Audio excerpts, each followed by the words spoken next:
بسم اللہ الرحمن الرحیم۔ حضرت ثانیہ زہرا حضرت زینب کبریٰ سلام اللہ علیہا سے متعلق کچھ عرائض میں آپ کی خدمت میں پیش کروں گا۔ یوں تو حضرت ثانیہ زہرا سلام اللہ علیہا کی وفات کا جو ایام ہیں یا شہادت کے ایام ہیں، تو ان ایام میں اگر ہم حضرت کی ایک مختصر سی ایک بایوگرافی یا ایک مختصر سے حالات زندگی پر مختصر سے وقت میں اگر ایک طائرانہ نظر ڈالنا چاہیں تو دیکھیں جب حضرت کی ولادت ہوتی ہے تو اس وقت کیا اہتمام کیا جاتا ہے؟ وہی اہتمام جو حضرات حسنین شریفین کی ولادت کے وقت کیا گیا وہی اس مقدرہ عصمت و طہارت کی ولادت پر کیا گیا، یعنی باقاعدہ حضرت صدیقہ طاہرہ نے حضرت امیر المؤمنین کے سپرد کیا بچی کو کہ آپ ان کا نام رکھیں، تو حضرت مولانا موحدین نے کہا کہ میں نے کبھی نام میں سبقت رسول خدا پر نہیں لیا، لہذا بچی کا نام میں کیسے رکھ سکتا ہوں؟ رسول خدا صلی اللہ علیہ وآلہ وسلم سفر پہ ہیں، لہذا انتظار کیا جاتا ہے۔ یہی صورتحال حضرات حسنین شریفین کے جو ولادت ہے اس وقت بھی یہی صورتحال پیش آئی ہے کہ جب حضرات حسنین کو حضرت مولانا موحدین کے سپرد کیا جاتا ہے تو وہ فرماتے ہیں کہ ان کا نام حضرت رسول خدا صلی اللہ علیہ وآلہ وسلم ہے، اور جب مولود کو رسول خدا کے سپرد کیا جاتا ہے تو رسول خدا کو خوبصورت جملہ فرماتے ہیں کہ میں نے کبھی نام رکھنے میں خدا پر سبقت نہیں لیا، لہذا اس بچی کا نام بھی خداوند متعالی کی طرف سے بیان کیا۔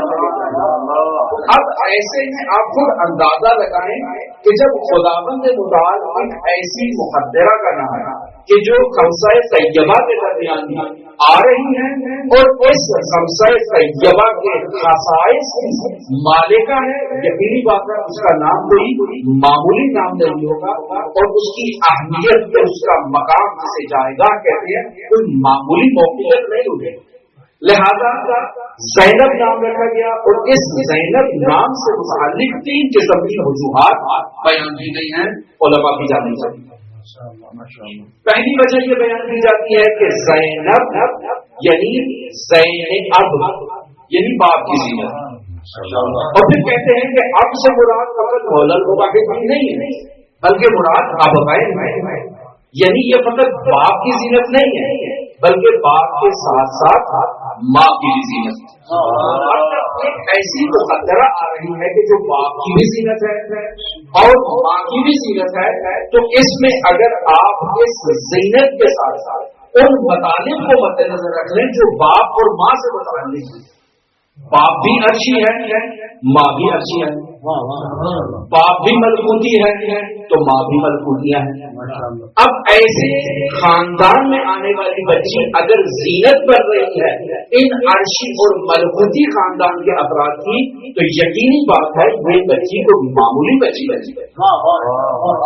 جیسے کہ آپ کو حدیث لولاک کو مد نظر رکھ رہے ہیں کہ باقاعدہ حدیث قدسی ہے، مخاطب کیا جاتا ہے کہ لولا علی لما خلقت، یعنی اے رسول خدا اگر علی مرتضیٰ نہ ہوتے تو میں آپ کو خلق نہ کرتا، اور پھر اگر حضرت صدیقہ طاہرہ سلام اللہ علیہ نہ ہوتی تو اے علی مرتضیٰ اور اے رسول خدا صلی اللہ علیہ وآلہ وسلم میں آپ دونوں کو خلق نہ کرتا، لما خلقتکما آپ دونوں کو خلق نہ کرتا۔ تو اب ایک ایسی ہستی اس دنیا میں آئی ہے کہ جو اس ماں کی اور اس باپ کی زینت ہے جو وجہ تکلیف تو یقینی بات ہے کہ زینب کبریٰ سلام اللہ علیہا کوئی بہت ہی بلند مرتبہ رکھتی ہے کہ جسے انسان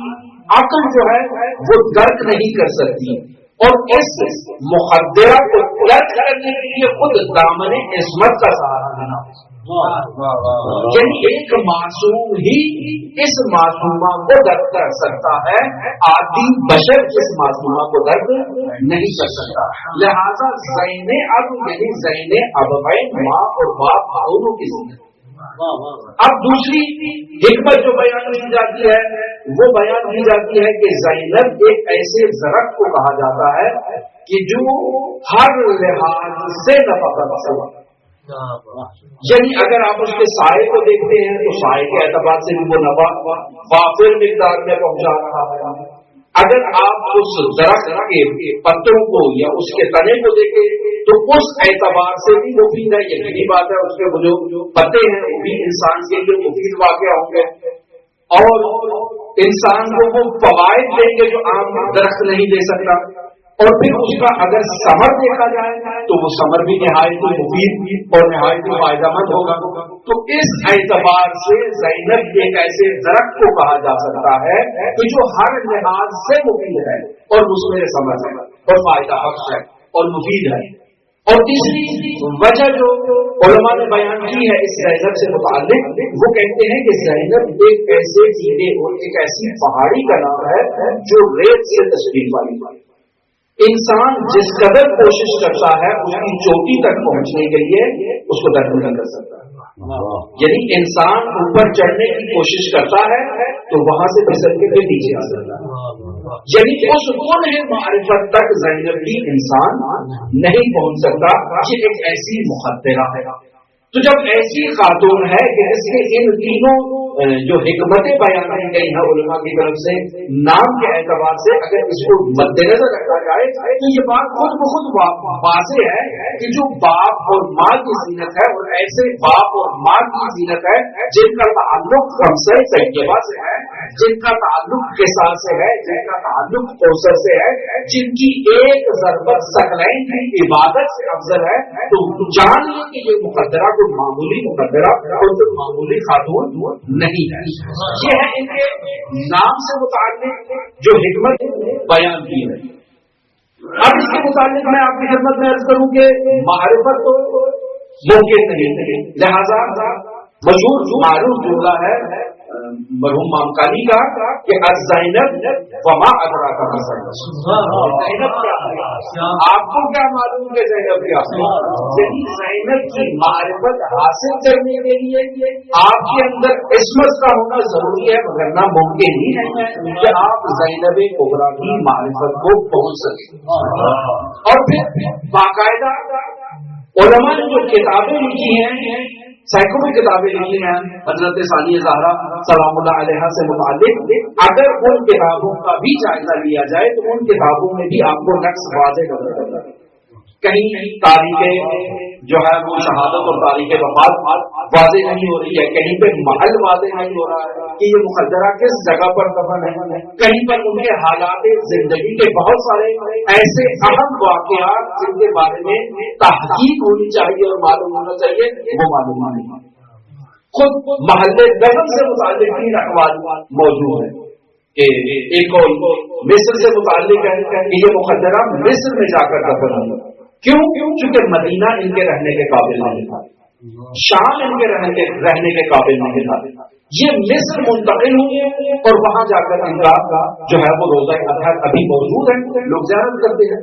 مرحوم آیت اللہ مرعشی نجفی اسی نظریے کو پختہ نظریے جانتے ہیں اور ان کی نظر میں یہ مقدرہ مصر کے اندر ہے، لیکن مد مقابل کچھ علماء کہتے ہیں کہ نہیں، یہ مقدرہ مصر میں نہیں ہے بلکہ منطقہ سیدہ زینبہ جو ابھی معروف ہے وہاں پر، اور یہ علاقہ شام کا حصہ نہیں ہے۔ یہ جو علامہ آیت اللہ مرعشی نجفی نے کہا ہے کہ حضرت زینب سلام اللہ علیہ شام میں مقیم نہیں ہو سکتی تھی، انہیں وہ تلخ یادیں وہاں پر ستاتی تھیں، یہ بیوی مقدرہ وہاں جا ہی نہیں سکتی ہے، تو یہ علماء کہتے ہیں کہ نہیں، یہ علاقہ شام کا حصہ نہیں تھا، شام سے باہر تھا، اب شام کا حصہ ہے، لہذا اب جو سیدہ زینب کا علاقہ ہے یہ وہاں پر مضمون ہے۔ یہ بعض علماء کی یہ تعریف ہے، بعض علماء کہتے ہیں کہ نہیں، یہ باقاعدہ مدینے میں اور باقاعدہ اس جنت البقیع کے اندر موجود ہے۔ پر تین قولوں میں بس نہیں معلوم این وہی ثانیہ زہرا کہ جن کی والدہ کی قبر اطہر کے بارے میں بھی معلوم نہیں ہے، اسی طرح سے اس مقدرہ کی واقعی قبر کے بارے میں کسی کو علم نہیں ہے کہ کہاں، تو اس وجہ سے بھی ثانیہ زہرا۔ اور اگر خصائص کے اعتبار سے دیکھیں تو خمسہ طیبہ سے، کیونکہ ان خمسہ طیبہ کے دامن میں اس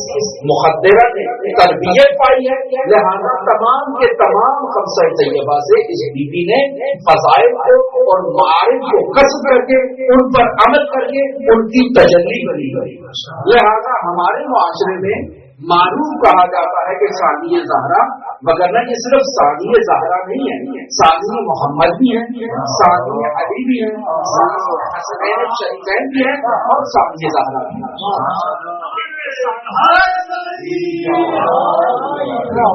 ثانی زہرا سے متعلق جو باقاعدہ ایک وجہ شہرت لوگوں کے درمیان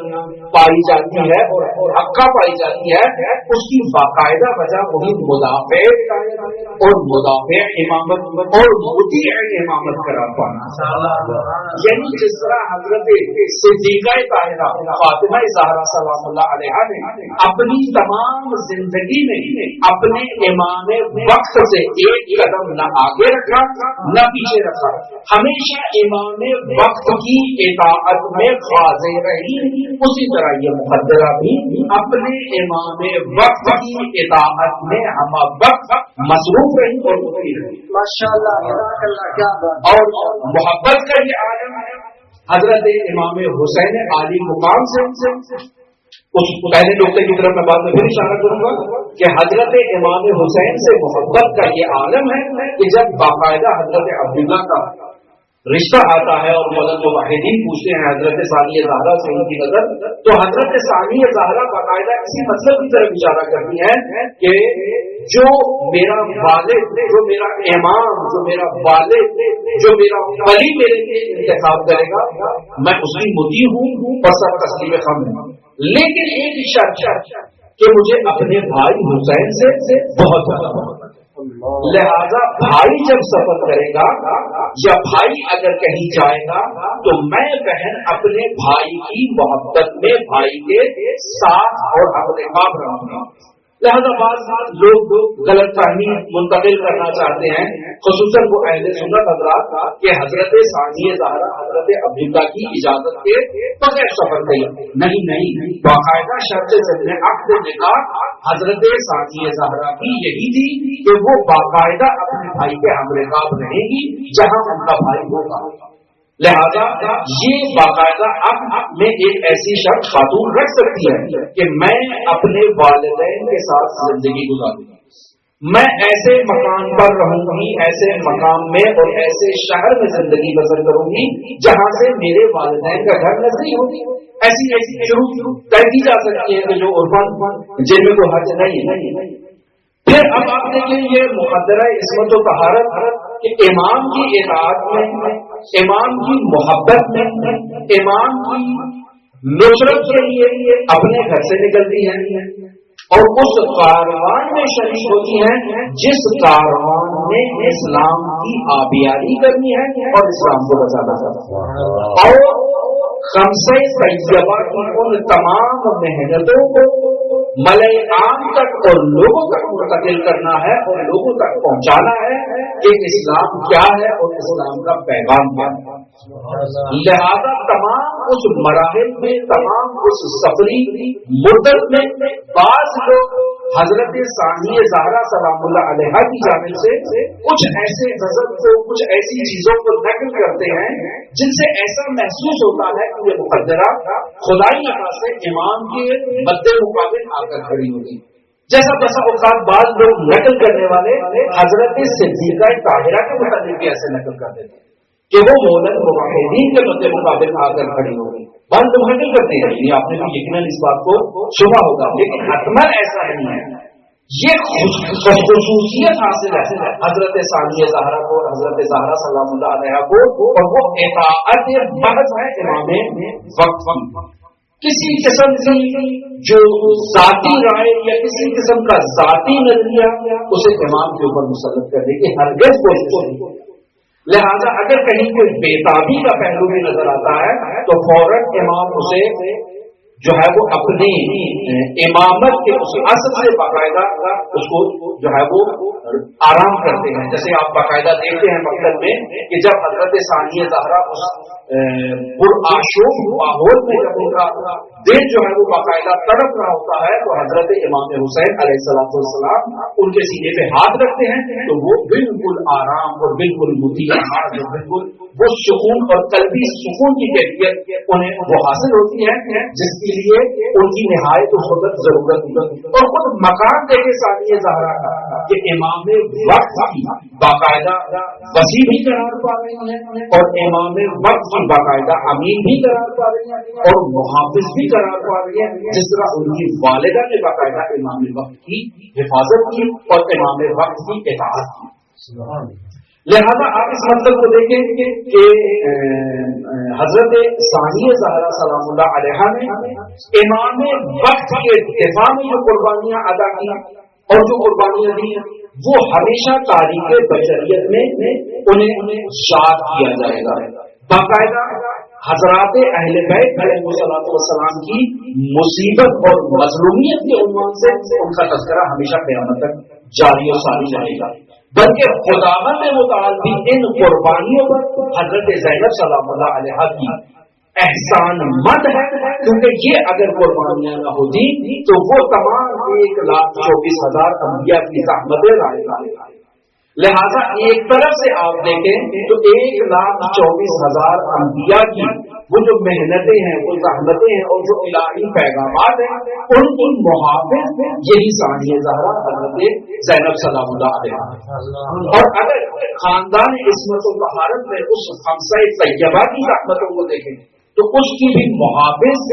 اس کی بھی مبلغہ یہی حضرت ثانیہ زہرا سلام اللہ علیہا. اور اگر حضرت ثانیہ زہرا سلام اللہ علیہا اس معرکے میں موجود نہ ہوتی کربلا کے اندر تو کربلا در کربلا اگر یہ حقیقت ہے. یعنی کسی قسم کا شعار نہیں ہے کہ اگر انسان جو ہے وہ بعض اوقات جذبات میں آ کر یہ کسی شخص کی شخصیت کی محبت میں آ کر اس قسم کے الفاظ جاری کر دے. نہ حقیقت میں یہی ہے کہ کربلا در کربلا ایمان اگر زینب ہے. اگر یہ مقدرہ عصمت و طہارت نہ ہوتی تو کون یہ پیغام لے کر جاتا حضرات اہل بیت علیہ السلام. کون امام وقت کو اس معرکہ مشکل سے نجات دیتا جس میں حضرت صدیقہ طاہرہ حضرت زینب سلام اللہ علیہا نے نجات دیا. جب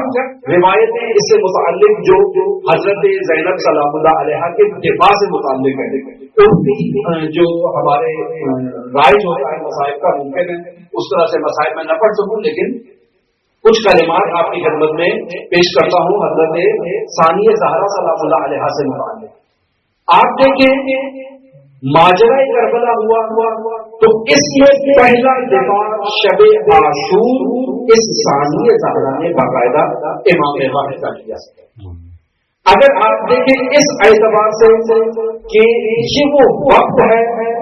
جس میں تمام افراد خاندان کے شہید ہو چکے ہیں. جوان بھائی شہید ہو چکے ہیں, بھانجے بھتیجے شہید ہو چکے ہیں, خود اپنے بچے شہید ہو چکے ہیں.